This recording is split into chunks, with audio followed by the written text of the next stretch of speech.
Tuloy po kayo.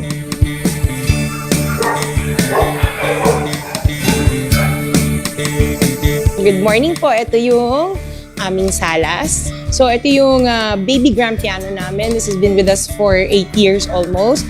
Yung dalawang anak ko, sila yung nag-play ng piano. Yung panganay at yung bunso, yung babae. So ito yung pinagkakalibangan nila. So dito sa salas, minsan nagtitipon-tipon kami ng mga bata para wala lang magkwentuhan. Yun, wala kaming TV dito para focus namin sa ang isa't isa para mag-bonding. Yan. Okay, so dito naman sa area na to, ito yung receiving area namin kasi may pinturin naman dito. Dito naghihintay yung mga bisita namin pag wala pa kami dito sa baba. So ito yung receiving area namin. So diretso naman tayo sa dining area namin. Ito yung aquarium namin. Ito puro saltwater fish. So konti lang siya kasi matagal na namin na parang binubuhay to, kailangan konti lang yung fish dyan. So I think yung clownfish nagtatago yata siya. Yan. So, and then, ito yung dining area namin. This is where the family spends most of their time together here. Sobrang gamit tong area namin.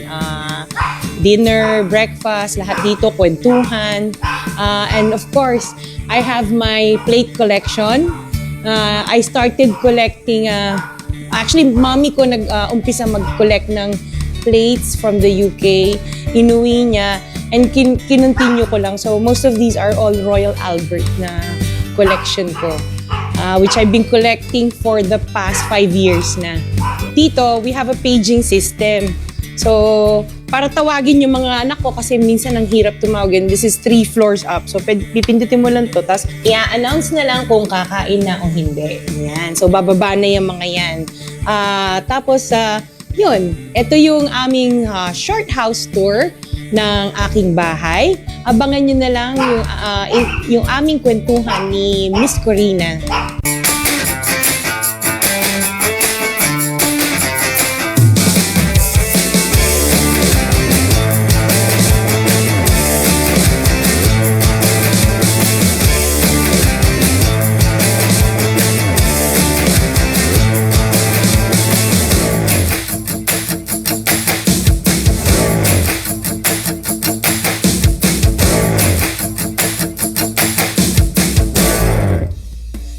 Wow, wow, wow, di ba? So paano nangyari na sa ganitong karangyang estado ng buhay niya, buhay nilang mag-asawa, ay nanggaling pala sila kapwa ng kanyang asawa sa hirap. Ngayon, she's on top of the world. Ito ay istorya ng inspirasyon para sa ating lahat. Ang formula ng asenso at tagumpay, Sara Diskaya is in the house! Thank you. Grabe naman yung house mo. Ibang klase. Talagang ako'y napanganga. Nung napasok ako dito, meron palang ganitong espasyo sa Pasig. Yes. Nakita nyo naman, bahagi ng kanyang opisina, bahagi ng kanyang bahay. Dito naman tayo sa kanyang buhay. Hindi mo iisipin, born in London, Yes. England. Yes. Tama? Tama. O, ipaliwanag mo kung bakit. Yung mom ko, dati siyang OFW sa UK, and then kinuha niya yung dad ko doon. Yun, kaya kami doon pinanganak. Ayun. Ilan kayo magkakapatid? Nung time na yun, 2 kami. So, Okay. nung umuwi na kami sa Philippines, naging 3 na kami. Ayun. Tapos, ang trabaho ni nanay at ni tatay, hindi karangyaan, di ba? Hindi po. My mom was, nung dumating siya doon, chambermaid siya sa hotel. So, naglilinis siya ng mga rooms. And then yung dad ko, isang waiter. Sa wow. hotel din. Yes. Ang galing. Doon din sa hotel na yon. Magkahiwalay sila ng hotel. Pero doon parehong parang hotel and restaurant ang kanilang pinag-aralan siguro at doon. Totoo ha? Nakakatuwa, chambermaid sa hotel. Yung Yes. tatay mo naman waiter. Yes. Okay, wala po sila sa Buckingham Palace. Okay, nagkataon lang OFW sa London ba mismo? Sa parang suburbs of London. So parang nasa malapit kami sa Heathrow Airport. Ayun. Tapos, kumusta naman ang pagiging pinanganak ka doon? Paano naman ang kabataan sa London? Kasi parang as assuming na because I was born in the UK, maganda ang buhay namin. So, ang parents ko, since waiter ang dad ko and mami ko chambermaid sa hotel, so kami, we lived in a council flat, which is pabahay ng gobyerno. Libre yung pag-aaral namin kasi we studied in public schools. Maganda din, ano? Ang Yes. provision sa ibang bansa kasi ganun din. Well, dito Yes. din naman sa atin, public school ay libre. Yes. Pero yung pabahay, iba yun. Yes, pabahay ng gobyerno. Sister ko kasi ganun din na nangyari. Nagtira siya sa UK and then pumunta siya doon pregnant. Pinabahay din siya ng government. Wala siyang work, so binigyan din siya ng decorating allowance. So, Wow. yung mga ganun na May provisions. may mga ganong provision ng gobyerno, Yes. ng London. Yes, Wow. meron. Maganda ang provision ng gobyerno, pero maliban doon, rumarakit pa rin yung nanay at tatay mo. Yes, kasi chambermaid siya, pero pag may spare time siya, nag-DDH siya sa mga bahay. So, naglilinis din siya ng mga bahay. Oy, sayang din yung kita. Yes, oo. At So, yung tatay mo naman, Waiter lang talaga siya Full para time. may time siya na kami naman ang alagaan. So, ayun. parang hati sila. Anong natutunan mo doon sa karanasan mo na yon, growing up, na maraming provision ang gobyerno? Yes, oo. Yun yung parang nakikita mo na pwede naman talaga gawin yan dito sa Pilipinas. Kung ang pamamalakad lang, yung diretso, kayang-kaya na ibigay din kung ano yung provision sa ibang bansa. Kayang-kaya din natin gawin yan dito sa Pilipinas eh. Oo, yung provision para sa mahihirap, lalo na. Yes, no? oo. Kasi parang doon, may mga mahihirap pero hindi mo ma-distinguish yung mahirap sa mayaman. Kasi kung ano nakakain ng mayayaman, nakakain ng mahihirap. Which is kaya naman natin gawin yan dito. Yung Yun. i-elevate din ang buhay ng bawat kapwa natin na Pilipino na maging ganun yung pantay lang. Correct. Hindi naman sila komunista, ano? Hindi naman. Talagang provided lang ng government. Imagine Yes. pabahay, very Pabahay, important. yes. Mawawala lahat ng squatters or urban Oo, poor, no? yes. Maganda rin yung ganong exposure, ano, Yes, for you. oo. Yes, kasi then parang ikaw nakukompare mo kung ano yung pwedeng gawin dito. Correct. Oo. Pero maliban sa natututunan mo noon, Sarah, meron ka rin pinagdaanan bilang bata. Kasi ano ba, nabully ka daw noon dahil iba yung Yes. itsura mo sa Oo. kanila. So, yun nga, I went to a public school. So, syempre, ako yung mga first Asian babies doon nung time na yon, especially dun sa area namin. So, talagang iba yung itsura ko from my classmates. Iilan lang kami na Asian. So, yung bullying, it's not like the bully na name calling lang or ano. Talagang it came to a point na naging physical yung mga classmates ko. So, What? under the table Totoo? na sisipain ako ng classmate ko. So, I would go home with bruises sa legs ko or kaya dito napapunch ako. So, doon ako, nung nag-start ako ng bata ko, talagang very low yung confidence ko. Tapos iyakin ako. Oo. Totoo. So pag uwi mo, nagsusumbong ka naman sa mga magulang mo? No. Yun yung mali ko. I never told my parents. Pero yung nagtataka mami ko, bakit kaya iyakin yung anak ko? Kaya mom ko has a very strong personality. So nung every time na magkakaroon ng PTC, tinatanong niya sa teachers ko, and then apparently parang na ano niya na yung isang teacher ko, parang may ano din sa color ko or ano. Tapos pinagalitan niya yung teacher ko. So from there, parang naging medyo mag-aangang end ng school year ko kasi pati mom ko, talaga I saw how my mom defended me. Talaga? O ano naman ang natutunan mo doon? Sa pagtayo ng bandila, bandila ng anak ko dito sa public school na ito. Yes, parang natutunan ko na regardless of your race or kung ano yung features mo, maging strong ka you have to stand up for yourself to Oo. survive. Importante talaga pinaglalaban. Biro mo yung nanay mo nagdi-DH tapos naglilinis sa hotel. Yes. Pero pagdating sa karapatan niya, pinaglaban niya. Yes, Ano? oo, very strong ang personality ng mom ko, which is siguro ngayon medyo nakuha ko rin siya. Nakuha mo rin. Yes. O maganda naman yun. Yes. Ang daming natututunan kahit bata, ano. Opo. At saka, I think pagka nabubuli ka ng gano'n, tapos hindi ka nagsasabi sa magulang mo, parang napapaisip ka, nagiging ma-analyze kang bata, Mhm. right? So yun ba ang dahilan, nabubuli ka, kaya naisip nila na iuwi ka muna sa lola mo noong 6 years old ka? Hindi naman, parang nahihirapan ng parents ko na magtrabaho, na nandun kaming dalawang magkapatid. So parang inuwi muna kami ng mami at daddy ko sa Pilipinas para alagaan kami ng lola ko. Parang experiment. Mm-mm. Mahirap talaga ha, kasi Yeah. dalawa din ang anak Opo, ko. oo. Meron namang yaya, kung minsan gusto kong tumalo ng bintana. Opo. Mahirap. Opo. So, ano naman ang experience mo? First time mong umuwi ng Pilipinas, 6 years old ka. Anong nangyari?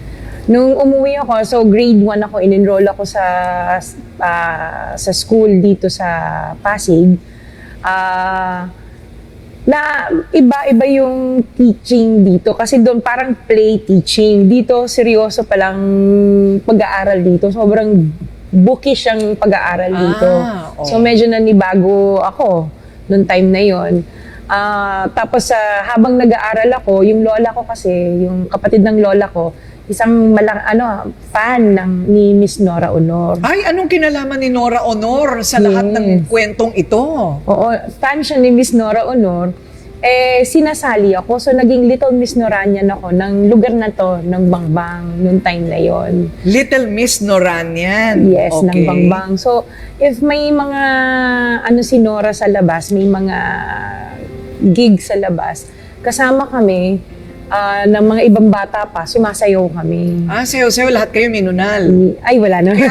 Yung nunal ni Sarah, iuurong lang natin ng konti, paakyat, papunta doon sa tabi ng kanyang ilong. Kasi ngayon parang alanganing Lorna Tolentino.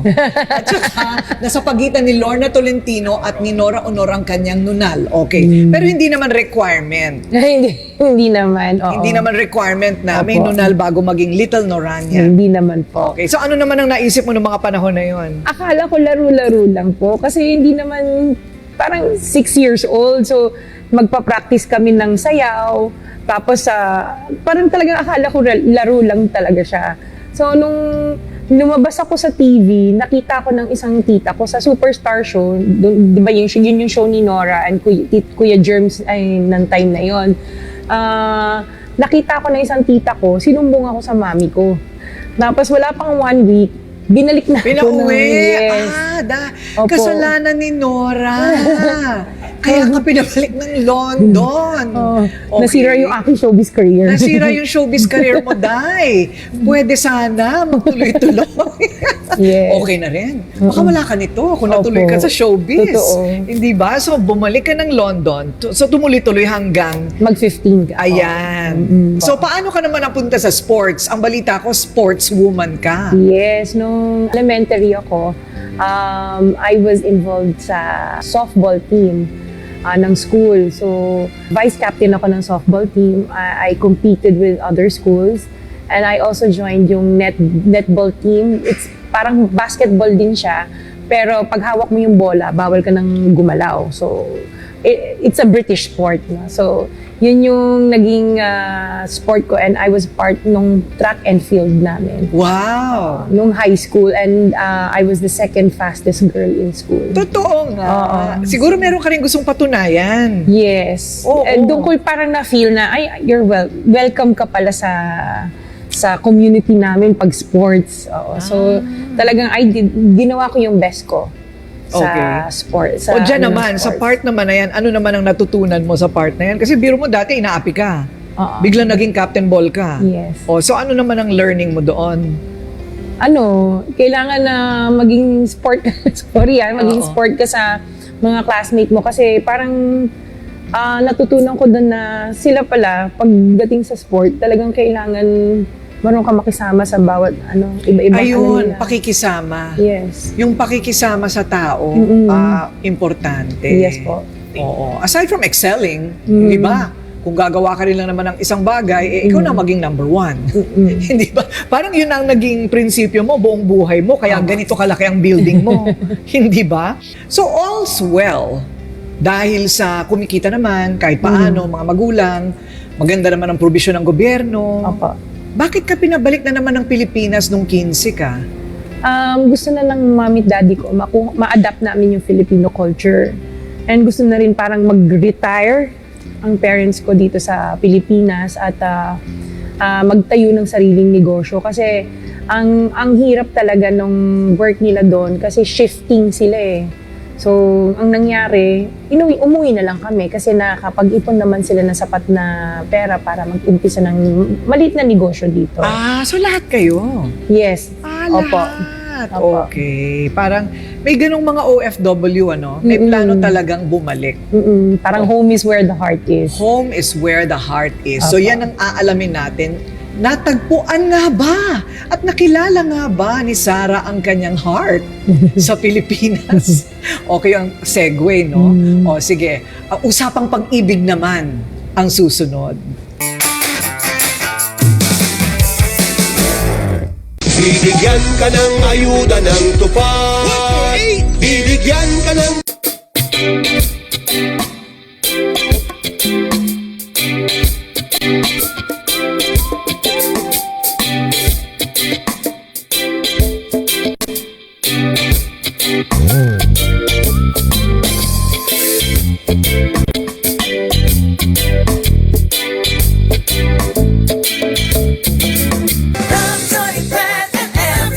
Bawat barangay na ating binibisita.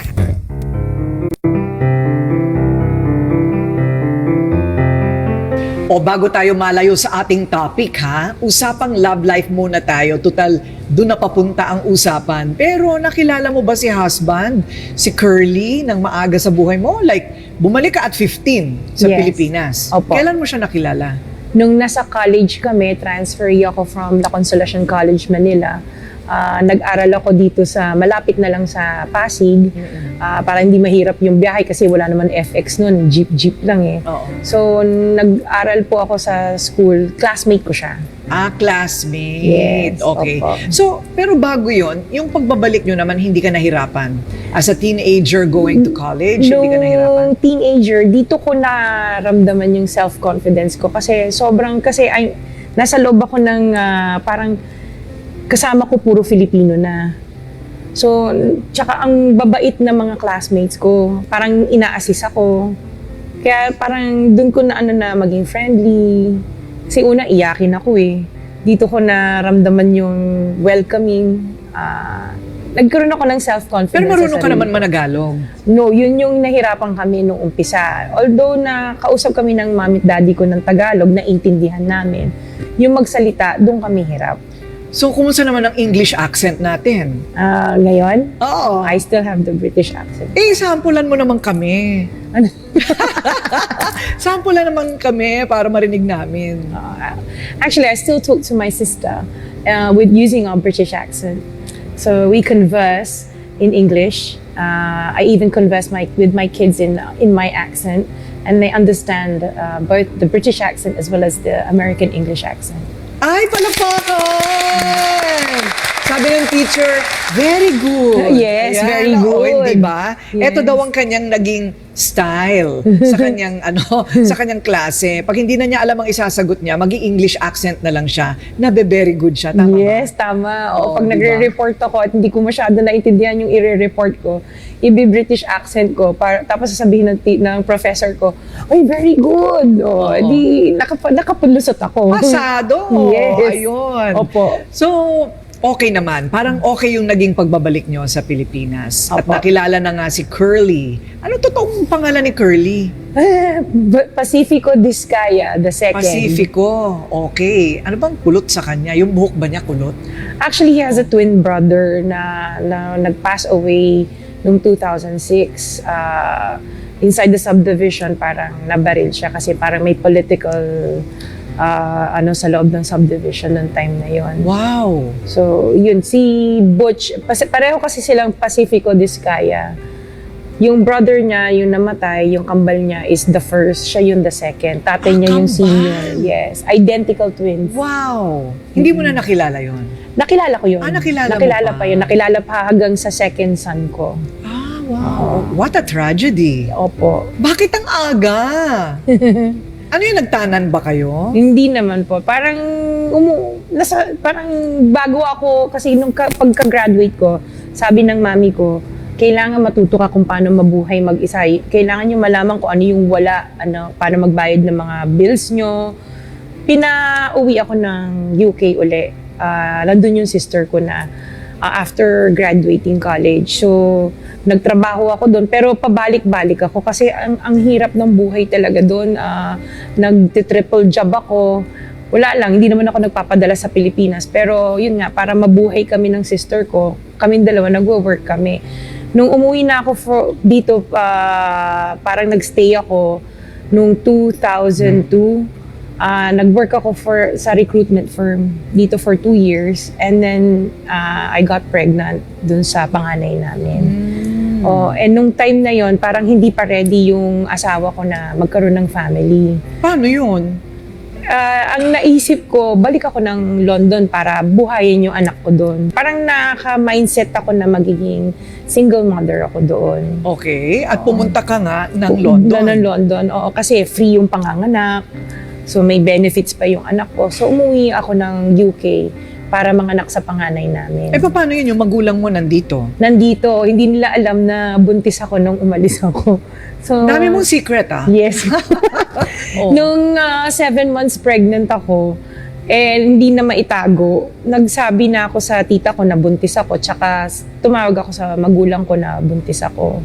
Okay. Oo. Tapos, araw-araw tumatawag pa rin ako sa asawa ko. Tapos, nung nanganak ako, hindi na ako tumawag sa kanya kasi parang feeling ko, may baby na ako, kompleto na ako, may mommy na ako. Hindi na ako tumawag sa kanya. So, nanganak ka na doon, mag-isa ka. Opo. Nakakatakot. Opo. At mas nakakatakot pa ang nangyari sa baby mo. Opo. Sige, ikwento mo. So, nung nanganak ako kay Gerard, nung time na yon, nung nilabas siya, I gave birth normally. Nakaano siya na meconium. So, hindi siya humihinga. So, tinatanong ko yung mga doctors, okay ba yung anak ko, okay ba yung anak ko? And tapos naka-stare lang sila sa akin blankly. Tapos naiiyak na ako kasi walang sound from the baby. Kasi di ba usually nakikita mo paglabas ng baby, iiyak na.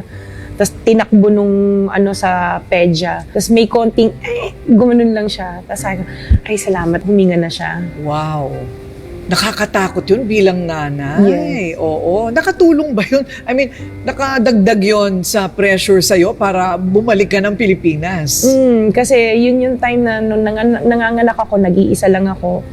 Doon ko na yung sa mami ko, na alala ko mami ko. Bakit ka naiiyak when talking about that? Nakita ko kung gaano maging mahirap maging isang ina na nag-iisa ka. Tapos, ang una mong iisipin yung mami mo habang nanganganak ka. Kasi alam mo yung nanay mo, siya lang yung kasangga mo sa buhay. So talagang, naalala ko mami ko talaga. Nung time na nanganganak ako. Kasi alam ko siya yun na magsasabi sa akin, anak, okay ka lang, kaya mo. Kaya lang nasa Pilipinas siya. Wala. Oo, no? Well, yun ang mga bunga ng mga desisyon natin. Pero maganda rin yung nangyari sa'yo kasi talagang action-packed ang buhay mo. Dadaan ka talaga dun bago matutunan yung parang leksyon ng buhay, ano? Oo. Ganun yata talaga. Ang nanay mo ba, kumusta na? My mom is with me. She lives with me, no? Parang kasi nung time na yun, nung nanganak ako sa anak ko, kasi nung time nung dalaga ako, hindi kami magkasundo ng mami ko, palagi kami nag-aaway. Kaya yun yung, nung nanganak ako, doon ko na kung gaano ka-importante at mahalaga na ang nanay mo talaga kasama mo, kasangga mo sa buhay. Hindi ka gustong ipahamak ng nanay mo. Although kasi di ba yun yung time na pag 18 ka, rebelde ka. So doon ko na kung gaano kahalaga ang mami ko sa akin. And ngayon, nasa akin ang nanay ko, mami ko. Ako nag-aalaga sa kanya. 75 na siya, pero nakakalakad siya. Okay siya. Oo. And every day, pag gising namin sa umaga, nagkukwentuhan kami. Parang siya na yung best friend ko. Ayun. So maganda naman. Dahil lang Yes. siguro yung mag-isa ka. Oo, tsaka mag-isa ka. naalala mo yung pagiging isa mo, yung nanay mo malayo. Ayun, kaya Yes. naman pala. Kaya lang, naisip ko kailangan ko umuwi, magpahinga. Kasi parang I was on the brink of postpartum. Parang nadidepress ako na nag-iisa ako doon. So umuwi ako dito, dala ko yung baby ko, 3 weeks old. Inuwi ko siya dito. Na hindi ko sinasabi sa asawa ko na nandito kami. So 2 linggo na kami nandito.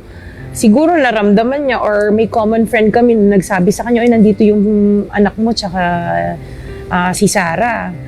Nag-contact siya sa bahay namin, tinawagan niya. Ang lola ko naman kasi parang konsentidor din. Oo, nandito sa Pilipinas, nandito yung si Sarah. Noong time na yun, na nakita na niya anak niya, parang hindi na rin kami niya tinigilan ng pagbibisita araw-araw sa bahay. Kasi plano ko, 6 weeks lang ako dito and then babalik kami doon. Sabay na namanhikan na siya sa parents ko na gusto niya daw akong pakasalan para magbuo kami ng family. Ayun, nakuha din nung makita ang bata.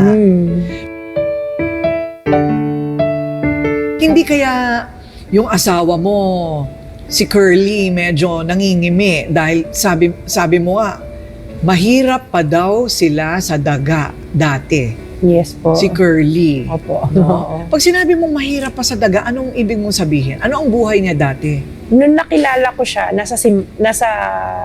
aral siya ng, parang scholar siya ng church. Time na yun, nung kinukwento niya yung past niya, broken family kasi sila ng mom at dad niya. Tapos 9 sila magkakapatid. Wow! Yung isang sister niya, yung bago sila ng twins, parang naibigay ng mami niya dun sa isang kamag-anak. So nasa US yung kapatid niya yun na hindi na nila nakilala. So yung 8 sila, parang hiwalay-hiwalay sila. Tapos siya lumaki sa Bicol, kasama yung twin brother niya at ibang kapatid. Okay. Nakatira sila sa bukid. Tapos dinala niya ako dun sa kung saan siya lumaki. So nung nakita ko yung area, talagang sabi ko, paano kayo nagkasya dito? Isang kubo lang talaga siya. Walang CR. Totoo, walang CR. Oo, so bumababa pa. Sabi ko, saan kayo nagsi-CR dito? Bababa pa sila dun sa baba, sa may ilog. So parang sabi ko, ay grabe. Ang layo, parang bago kami nakarating doon from the bayan, tumawid pa kami ng ilang ilog, umakyat pa kami ng bundok. Totoo. Parang hike talaga to get to kung saan yung nakatira yung daddy niya. Tapos nagkahiwa-hiwalay pa silang magkakapatid. Mami niya sa Manila, tapos ang father niya nasa Bicol. So hindi na ba nagka-reunion yung magkakapatid?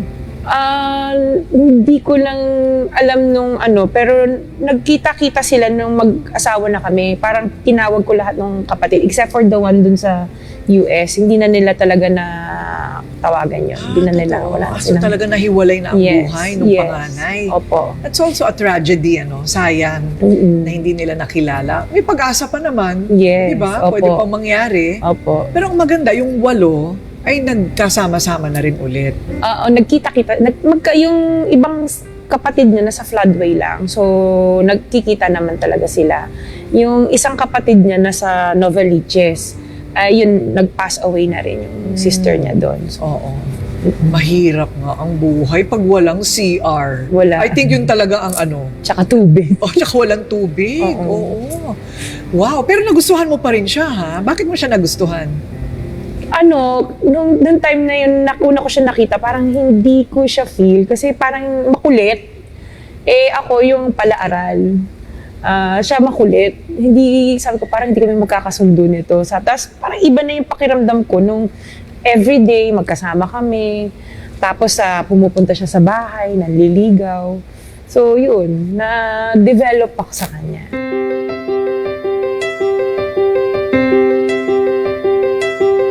At ngayon ay 4 na Yes. ang mga anak. Anong Opo. mga edad? So yung eldest ko si Gerard, na siya, 22. Yung sumunod si Matthew, 20. Yung isa si TJ, 17 lang niya. And then yung youngest ko, si Isabel, 14. 3 boys, 1 girl. Opo. Ay, di masaya naman. O, kompleto na ang pamilya. Pero Opo. ito lang, medyo kakaiba ang sitwasyon din ng iyong mga anak. Normal naman sila. Opo. I mean, normal. They go to a normal school. Regular school. Regular school, pero may mga sintomas na nakita si Sarah at si Curly at nalaman na lahat ng 4 mong anak ay may ADHD, Attention Deficit Hyperactivity Disorder. Sabihin, anong ibig sabihin nun? Hyper sila. Hyper. Oo, malikot. They cannot, yung attention span nila, sobrang short. So, nung kay Gerard, siya yung una napansin ko na ang likot, hindi siya mapigil sa isang upuan. Kailangan niya umikot. So, pina-check namin sa developmental pedya. Kahit nanonood ng TV? Oo, okay, malikot siya. Talagang ikot na siya ng ikot. Oo. So, pina-check namin siya sa developmental pedya. Doon namin nalaman na may ADHD siya.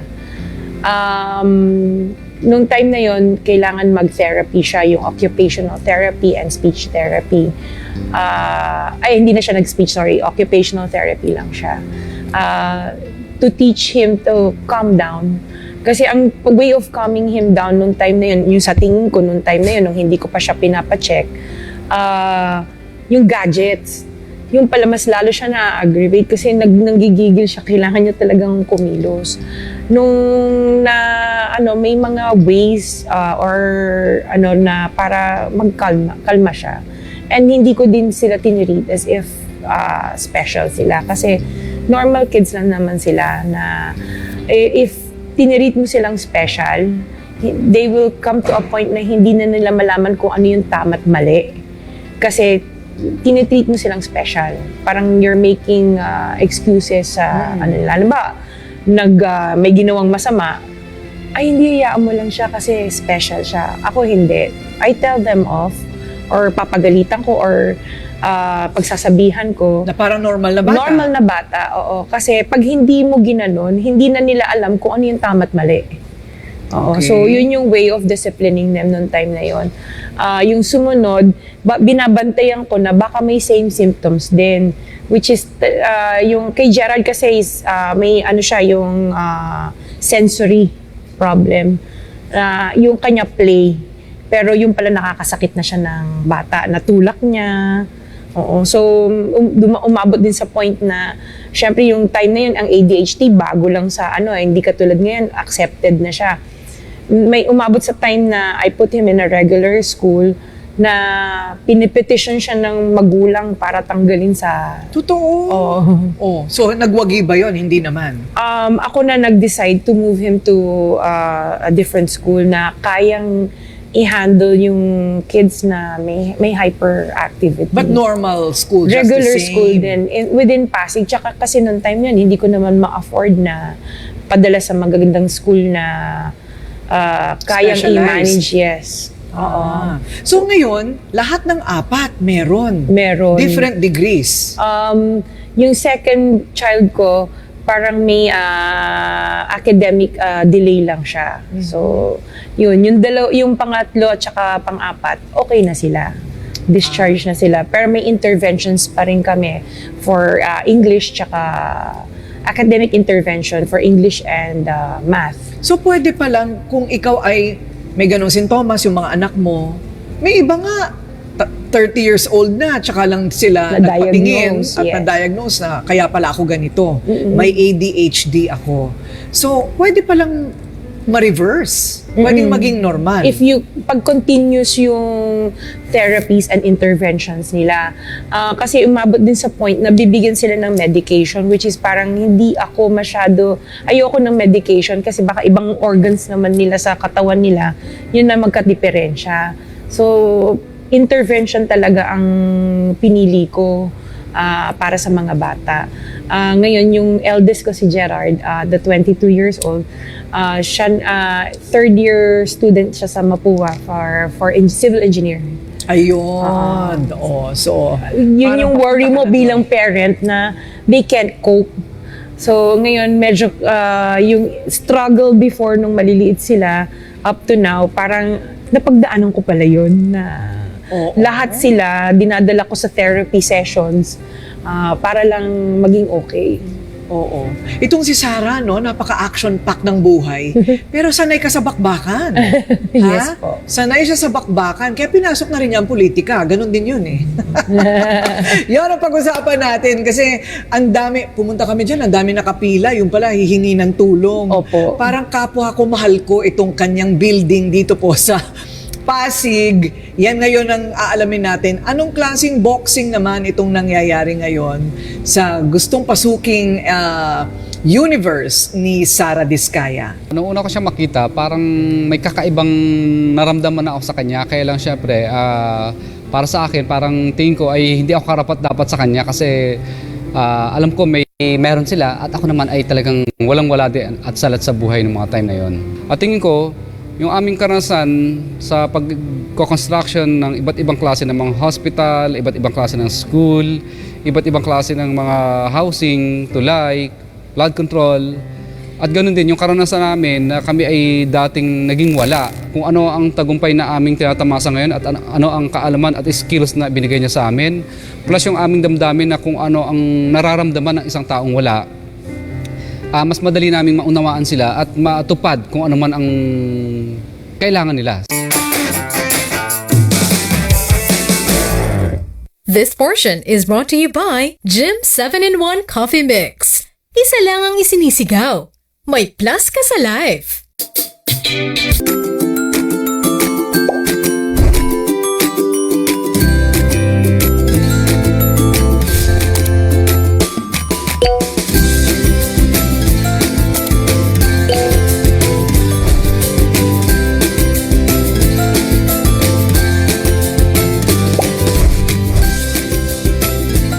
This portion is brought to you by Pure Gold.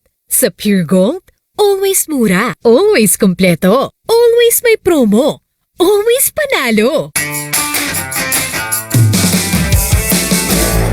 Pagkatapos ng kanilang buhay na mahirap, hindi lang mahirap sa struggle, kundi talagang mahirap sila. Mahirap. Pero paano napunta sa ganitong tugatog ng tagumpay sa buhay, sa iba't ibang larangan, at ngayon, dahil sanay sa bakbakan, bakbakan na rin tayo sa negosyo at politika. Diba? Pero bago yung politika, negosyo muna. Right? Kasi, syempre, 4 ang anak. Mahirap din, kailangan matutong maghanap buhay. Paano ka ano nga ba yung pinasok mo? It's construction, right? Construction. Paano ka napunta sa construction? Nung umuwi kami sa Pilipinas nung dalaga ako, nag-supply ang dad ko, nag-umpisa sa supplies. And nung nakaipon na siya, nag-umpisa kami ng construction business, ang daddy ko. So, nung nag-asawa na ako, yung asawa ko naging foreman ng daddy ko. Ah, totoo? Oo. Yun ba yung tinapos ninyo pareho sa kolehiyo? Hindi, pareho kaming computer management ang tinapos namin. Okay, pero ang construction na pag-aaralan. Na pag-aaralan. So, naging foreman yung husband ko sa negosyo ng daddy ko. Umabot sa point na sinabi niya, Daddy, baka pwede kaming makahingi ng maliit lang na project. So, nabigyan na naman ng daddy ko kami ng maliit na project sa yung gate ng barracks or sementeryo ng City Hall. So, ginawa namin yun. Noong time na yun, maliit lang na halaga yun. Pero sa amin, parang feeling namin, ang laking achievement. Nahihirapan kami kasi first time kami sasabak sa construction business, business management kami. So, wala kaming background. Correct. Yung pala, napag-aaralan din siya. Kahit hindi ka inhinyero. Oo, opo. Ano yung struggle nyo nung una? Ano yung pinakamahirap na bahagi nung pagsisimula ninyo? Yung, syempre, yung time na hindi kami makakuha ng mga projects, yun yung struggle. Kasi pag nakakuha ka, syempre, alam mo, may income ka. Pero pag wala kang project, parang weather. Unlike kung nagwo-work ka sa isang trabaho, alam mo, every 15-30 may Yes, sahod ka. totoo. So dito, hindi ka sure kung kailan ka makakasingil, kung kikita ba yung project na ginawa mo, tapos may 4 ka pang anak. So talagang struggle sa amin mag-asawa. Naku, pero ano ang sikreto? Paano nyo nalaktaw yun? Nag-venture sa ibang negosyo, nag-try kami magtahian. Tahian. Opo, Kumpleto kami sa lahat ng makina. Parang over 100 sewing machines meron So kami. pwede rin ako magpagawa ng kurtina sa inyo. Nung time na yon, pero kasi talagang ang hina din ng kita kasi minsan yung mga checks namin from companies na pinasukan namin para mag-subcon for tahian, mabot ng 120 days. So sabi ko, paano tayo mabubuhay nito? Hindi, pinabenta ko lahat ng makina at nag-focus na lang kami talaga sa construction. Nagturo pa ako sa isang school for English teacher kasi because of the accent, kaya kong magturo. Nag-sideline muna ako noon, yung asawa ko nag-sideline din, nagpagbebenta ng bubong, hanggang nag-focus na lang talaga kami sa construction. Ayun. Kasi parang hindi pa kailangan namin talaga ng stable job noong time na yon. Correct. So I think yung secret is talagang magdire-diretso lang, ano? Opo, tsaka Una, walang choice. Wag mawalan ng pag-asa. Oo. Parang kasi kami mag-asawa, team kami nung nasa construction kami. Minsan siya, nada-down siya. Bilang asawa, parang i-uplift mo yung spirit niya na, kaya natin to, kaya natin. Kasi minsan talaga nasa point ka na hindi mo na alam kung anong gagawin mo para mabuhay yung pamilya mo. Kasi andyan na yung bills, andyan na yung mga tuition fee ng mga anak mo, kailangan mong bayaran. Ano na nga siya yung installment basis, pero nagde-delay ka pa sa pagbayad. Oo, nangungutang pa daw kayong 5-6. Opo. Oo, At sa mga sinuong mo kaibigan. ang baha Yes. para lang makuha ang pera. Ano Oo. yun? Panahon ng Oo, Ondoy? Nung panahon ng Ondoy, nagtuturo ako sa isang school. Walang-wala talaga kami. So, nangutang ako sa isang agency na parang 5-6 ang tubo. Sa Singalong area siya. Pumunta ako, Ondoy noon. So, baha siya. Naglalakad ako, nakuha ko nga yung check-in, naglalakad ako umiiyak kasi parang awang-awa ako sa sarili ko. Sabi ko parang nagtapos ako ng 4 na taon sa koleyo tapos ito lang yung mangyayari sa amin. Para kaming kawawa, para kaming talagang sinakluban ng Langit at lupa. Yes. Oo, tapos may 4 ka pang anak na may diferensya, kailangan mag-therapy. In between na nagkakasakit din sila. So, parang hindi mo alam kung saan resources. Minsan wala kang panggatas, pang diaper. Hihiram ka sa magulang mo. Ayaw mong humiram. Siyempre, kahit papano, sabi ng parents ko, kung ano yung pamumuhay ng family mo, yan ang panindigan mo. So, yun yung talagang pinanindigan namin. Pinanindigan nyo talaga, nagbenta pa ng bubong si Curly. Opo. Oh, biro, ang iba sandok ang binibenta. O kaya beauty product, siya bubong talaga. Oo, ang binibenta niya. pinasok Ibang niya. klase ang kwento ninyo. Kaya sanay ka sa pagdidiskarte. Opo. At saka yung pagiging maparaan. Hindi ba? Kasi ang iba tayo, pinapanganak ng maayos ang buhay eh. Opo. Yung hindi na alam yung, alam mo yung pangangailangan ng iba. Kaya siguro para sa iyo, parang ramdam mo yung pangangailangan din ng iba kasi pinagdaanan mo rin. Opo, napagdaanan. Oo, doon pa lang sa kwento mo parang, okay, kaya naman pala. Kaya naman pala, pagkatapos ang kanilang negosyo, teka muna, kailan kayo naging big time? At obvious naman, naging big time na kayo. May nagyaya sa akin na gusto mo sumali sa isang agency ng government, magkontrata doon. Sabi ko, sige, basta mabilis sumingil. Kasi doon sa agency na inaanuhan namin, ang hirap maningil, 6 months to 1 year. So, ang hirap mag-return ng investment mo. So, nag-try kami, binigyan kami ng listing. Sabi sa amin, sabi ko, ito gusto kong project na to, ito. So, pinuntahan namin yung agency na yon para sabihin na gusto namin yung project. Nagbigay ako ng pera, parang final savings namin. Only to find out, tapos na yung project, naniningil na yung contractor. So, naloko pala kami, na-scam kami. Ayun. So, nung time na yon, sabi ko, hirap na nga kami sa buhay. Tapos may manluloko pa sa'yo. Nagkaroon ako ng parang mild heart attack because of that. Ay. Na-stress ako. Wow. Pero nalagpasan pa rin. Nalagpasan pa rin na. So, dyan na kayo umasenso sa government contracts? Yes, nag-start na Nagbabayad kami. naman ng gobyerno? Nagbabayad. Maganda yung, parang doon namin naramdaman na nag-iba yung buhay namin kasi hindi na ako kailangan kumatok sa pinto ng nanay ko, daddy ko na baka pwedeng makahingi ng konti para sa pang-diaper at gatas. Napapasyal na namin yung mga anak namin sa labas. Nakakapag out of town kami. Doon namin naramdaman, ay maganda pala nagiging takbo ng buhay namin. At ngayon, 200 ang empleyado. Opo. Ang dami rin, ha? More than, actually yung 200 is within the building pero may mga employees pa kami on-site. Oo, kasi on-site. Contractual yung mga yun, hindi ba? Opo. So, sanay talaga kayo sanay kayo sa hirap. Alam nyo ang damdamin ng mahirap. Opo. Alam nyo ang pagdidiskarte sa buhay. Opo.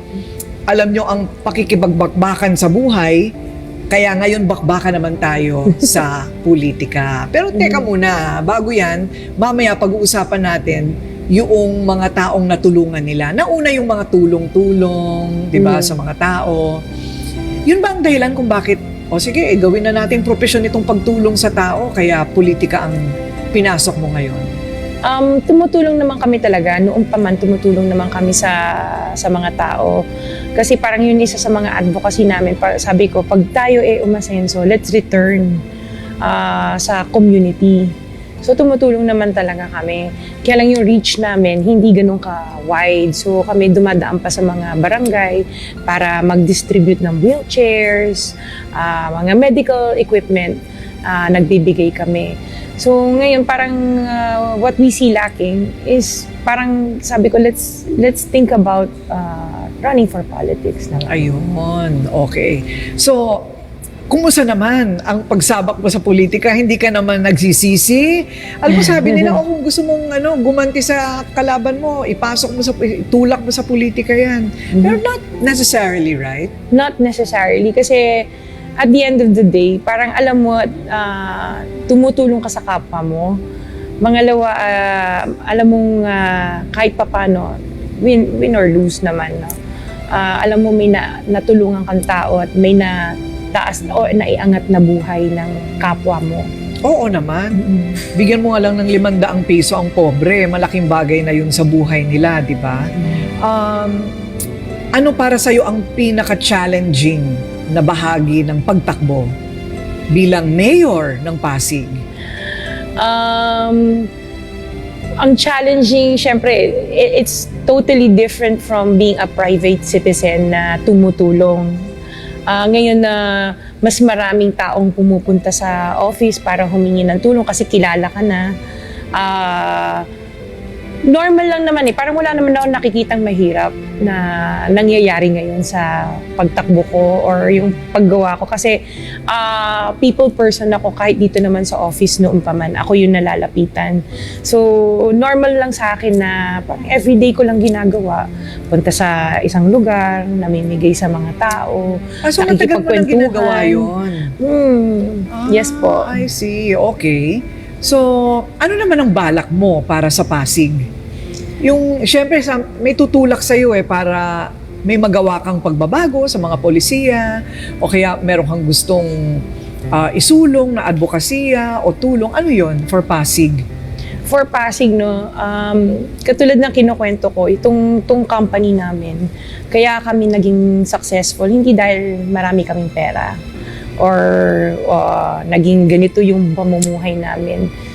It's how kami nakataangat ng buhay or antas ng buhay ng mga empleyado namin dito na dumating dito sa office namin na walang-wala. Tapos ngayon nakapagpatayo na sila ng bahay ng magulang nila, nakakapag-abroad sila. Ang nakikita ko sa Pasig is gusto ko iangat ang antas ng buhay ng bawat isang Pasigenyo na yung hindi parang walang nangyari, no? Yung bigyan ng magandang serbisyo lalo na sa mga ospital kasi yun yung lacking ngayon, hospital services, walang gamot sa mga health centers namin. So talagang advocacy ko for Pasig is to improve yung lifestyle ng bawat Pasigenyo, healthcare, and yung smart city na sinasabi namin na maging maganda yung pamumuhay nila, mabigyan sila ng pabahay kasi yan yung wala dito ngayon, walang pabahay ang mga Pasigenyo ngayon. Ay, ang ganda. Kasi yun ang naranasan mo sa abroad. Yes po. Yun ang maganda sa karanasan mo sa abroad, no? Yung pabahay. Opo. Parang importante yun. Marami bang nangangailangan ng bahay dito sa Pasig? Yes po, lalo na sa mga areas ng katulad ng floodway, yung East Bank and West Bank. Naranasan namin o nakita namin sa sarili namin mata na lalo na pag nagkaroon ng bagyo, yung nakalipas na bagyong Karina tsaka Christine, sila yung unang na babaha eh. So ang maganda na bigyan mo sila ng bahay na hindi sila nag-aalala kung yung safety ba nila, kailangan nila palaging lumikas sa mga centers or kung saan man sila pwedeng lumikas. So, nasa construction kayo, Sarah, di ba? Opo. Ito nga isagot mo sa akin kasi ang dami ko nang ginagawang mga istorya, nababasa ko sa balita, na binaha itong lugar na ito at next year, ganun ulit ang kwento, binaha ulit at mas grabe pa ang baha at ngayon, baha ulit. Ano ba ang kailangan gawin para hindi nabahain? With Pasig, no, parang nakita namin kasi it's not enough na i-declog yung mga drainage systems. Ang Pasig kasi ang population nag-i-increase, hindi naman siya nagde-decrease. Kailangan i-upgrade natin din yung mga drainage systems natin dito sa Pasig, laliman siya, para medyo mabawasan man lamang yung floods dito. Laliman ang drainage. Opo. Malaking trabaho ba yun? Medyo malaking trabaho yun. Ayun. At kailangan pondohan, ano? Opo. Kailangan pondohan. Pero gagawin mo yon. Yan. Kasi yun nga yung sinasabi ko, yung expertise namin as contractors, yan yung gusto namin i-share dito sa Pasig. Ayun. Oo, bilang contractor, biro mo yung... Kasi everyday we do it naman eh. Oo, everyday. Tama. At dahil napag-usapan na natin yan, ang kanyang kandidatura bilang mayor at yung lahat ng kanyang dinaanan sa buhay, dito na tayo sa Karangyaan. Napagod ako sa kwentong buhay mo, ha? Parang pinagdaanan ko din lahat ng hirap. O dito naman tayo sa mga magagandang bagay na titignan natin kung paano mula sa sobrang kahirapan, nandito naman tayo sa ituktok ng mundo para kay Sarah Diskaya. Masaya ako dito. Yun ang pinaka-importante eh. Pag masaya ka at kontento ka. Mabait po yung mag-asawang yan. Hindi ka nila pababayaan. Nung pandemic,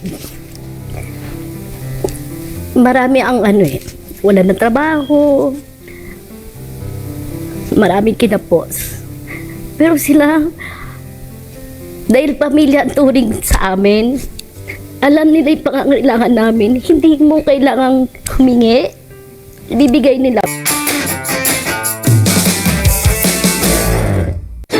Mula sa Net25 News, ako po si Alex Santos. At ako naman po si Ali Soto. Matatag, matapang at matapat na balitaan. Yan ang aming ihahatid Lunes hanggang Biyernes. Alas 6 hanggang alas 7:30 ng gabi. Mata ng Agila Prime Time. Dito sa Net25.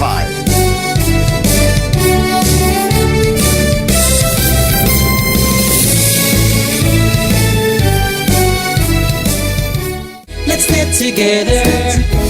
Sa Net25. Sa Net25.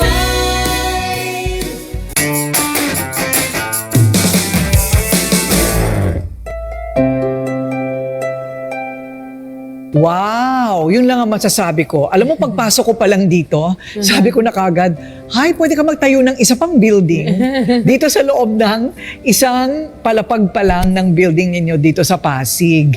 Gaano katagal ginawa itong building na ito? So it took us about a year for the whole building to be finished. Wow, 1 year lang talaga. Alam mo, pag may tao ka talaga, Yes, no? oo. Yun ang pinaka-importante.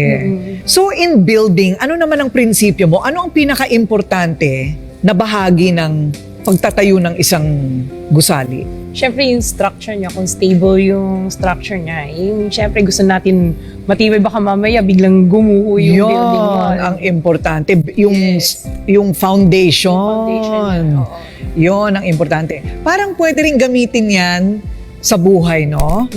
Na ano ang pinaka-importanteng bahagi ng pagtatag ng kahit na anong bagay. Yung foundation. Foundation, Yes. yon. Sa pamilya, sa negosyo, Yes. at kahit sa holding public office. Yes, definitely. Nako, parang nakikita ko na itong mga koleksyon ni Curly. Mahirap nakawin kasi ang lalaki. Hindi mo hindi mo mabubuhat. Opo. Mahilig siya sa malalaking mga bagay, no? Parang talagang 2.0 lahat. Pero baligtad sila. Kung mga gamit pambahay ang hilig ni Curly, ang hilig naman ni Sarah ay kotse. Paano nangyari yun? Ang laruan mo ba nung maliit ka ay Matchbox? Hindi naman, pero natutuwa ako kasi sakay namin yung buong family, tumatravel. Gusto ko yung mga big SUV cars. So, yun yung naging parang collection ko. Nauna, tinututulan ako ng husband ko. Pero nung along the way, sabi niya, ay maganda palang nakikita ng ibang mga clients natin yung mga kotse. At least they know na may capacity pala tayo na mag-execute ng mga projects natin. So parang ano na rin, branding. Yes. Parang part of promotion. branding. Parang promotion na rin. Masabi ko nga yan sa asawa ko. Baka bigyan din ako ng maraming kotse Yes. para sa branding ko. Pero totoo yan, ha? Simbolo kasi siya ng ng Status success. quo. Ng Yeah. success. Ibig sabihin, magaling ka sa ginagawa mo. Yes. Right? Opo. At doon na nga nag-start yung pagbibigay sa iba noong medyo inulan na kayo, binaha na kayo ng grasya. Yes. So, itong charities ninyo, nagsimula talaga noong meron na syempre kayong ibibigay. Yes. Hindi naman yung, alam mo, may iba sa atin, tulad ko, kahit may utang ako, namimigay pa rin ako, hindi ba? Hindi mo matiis. Pero in your case, ano yung unang-unang charity ninyong mag-asawa? Ang una naming charity noon nung pagbibigay or pagbabalik, I remember when I used to bring my kids to school. So bago ako umuwi, kasi yung little girl ko hindi pa nag-aaral, so nasa kotse siya, dadaan kami ng McDo. So yung may mga bata doon na every morning sa may McDo, magda-drive-thru kami, hindi ko binibilan lang para sa amin mag-ina. Pati yung mga bata, kasi instead of giving them money, mas gusto ko yung alam kong kakain sila. So binibilang ko din sila kung ano yung McDo namin, meron din sila. So every morning ina-anticipate ako ng mga kids na dadaan ako para magbili ng pagkain nila. Yun yung una. So ano naman ang naramdaman mo nung sinimulan mo yung ganong ano? Ang saya kasi parang ang gaang sa loob. Alam mo na may natutulungan ka. And then it came to a point na okay na kami. Starting 2016 pa yon, namimigay kami dito sa harapan ng house namin. So ang pila, umiikot ng buong block minsan para magbigay kami sa mga tao. So everyone is welcome. Open ang house namin. Totoo ba? Yes. So nakahanda na lahat ng mga panregalo nyo? Yes, naka-ready na siya. Binibigyan namin sila ng konting pera or kaya may grocery bags na binibigay kami sa mga tao. Paano yung uulit-ulit? Nilalagyan namin sila ng indelible ink sa daliri para hindi na sila paikot-ikot. Paikot-ikot. Yes. Okay. Paano yung lahat ng miyembro ng pamilya pwedeng pumila? Yes, hanggang bata kasi sineseparate namin yung pila para sa mga bata tsaka sa mga matatanda. Ay, nakakatuwa naman, ano? Yes, that's how we started and doon kami nakilala nung umpisa na namimigay. And then every birthday namin, naisip namin, puro na lang ganyan ang ginagawa nating charity. So, nagbigay kami ng mga wheelchairs, quad canes, nebulizers, glucometer sa mga barangays. Tapos sila nag-distribute sa mga constituents nila. O para naman sa health yon. Yes. Para sa health. Mula bata hanggang matanda. Yes, oo. Ang sakop. Tsaka yun din yung mga sakit na meron ako. So, I'm diabetic. May asthma ako. I know these items, ang mahal bilhin. Kaya yun din yung pinamimigay ko. Kaya pala nagbibigay ka ng nebulizer? Yes. Kasi may asthma ka din. Yes. Ayun. Tapos diabetic ka din. Yes. Kaya may glucometer kami. Tapos mga BP sets. And then kung sino yung nagre-request sa amin, like in not in Pasig, outside of Pasig, nag-request sila ng mga balik-eskwela programs nila. Namigay tayo ng mga starters for school na set.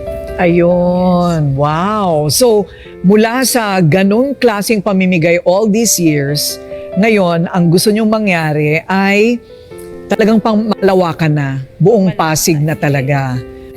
We try. Yes, yes. And yun naman ang pangmalawakan ding charity. It's a tradition na pati mga anak ko, ini-involve ko. Sila minsan yung namimigay na envelopes. We also have a soup kitchen that we've been doing also with sa isang lugar where we get street children. So kasama din yung mga anak ko doon kasi I want them to learn na ang charity work is parang makikita mo na may natutulungan ka, masaya yung natutulungan mo. Actually, yung son ko said when we took him sa isang event namin, sinama ko na may binigay kami. Tapos tuwang-tuwa yung mga tao. Sabi niya, Mama, ang sarap pala ng pakiramdam na ikaw yung nagbibigay. Totoo. Oo. So parang I felt a sense of achievement sa sarili ko na yung anak ko, napapansin yung trabaho na ginagawa namin sa charity namin. Ayun. Yung nararamdaman nyo dati, nararamdaman na rin nila. Yes. And hari nawa, magmana sila sa Sana. sa ganon, Yes. di ba? At mapagpatuloy nila yung sinimulan Yung yung ginagawa namin. mag-asawa. Ayun. So, well, congrats. Dahil ang layo ng pinagdaanan nyo. Yung isa galing pa ng bundok ng Bicol. At ngayon, basta ang importante, tuloy-tuloy. Tuloy-tuloy. Hindi titigil ang pagtulong ng Pamilya Diskaya. Hindi titigil po. Congrats! Thank Well done, sis! Thank you.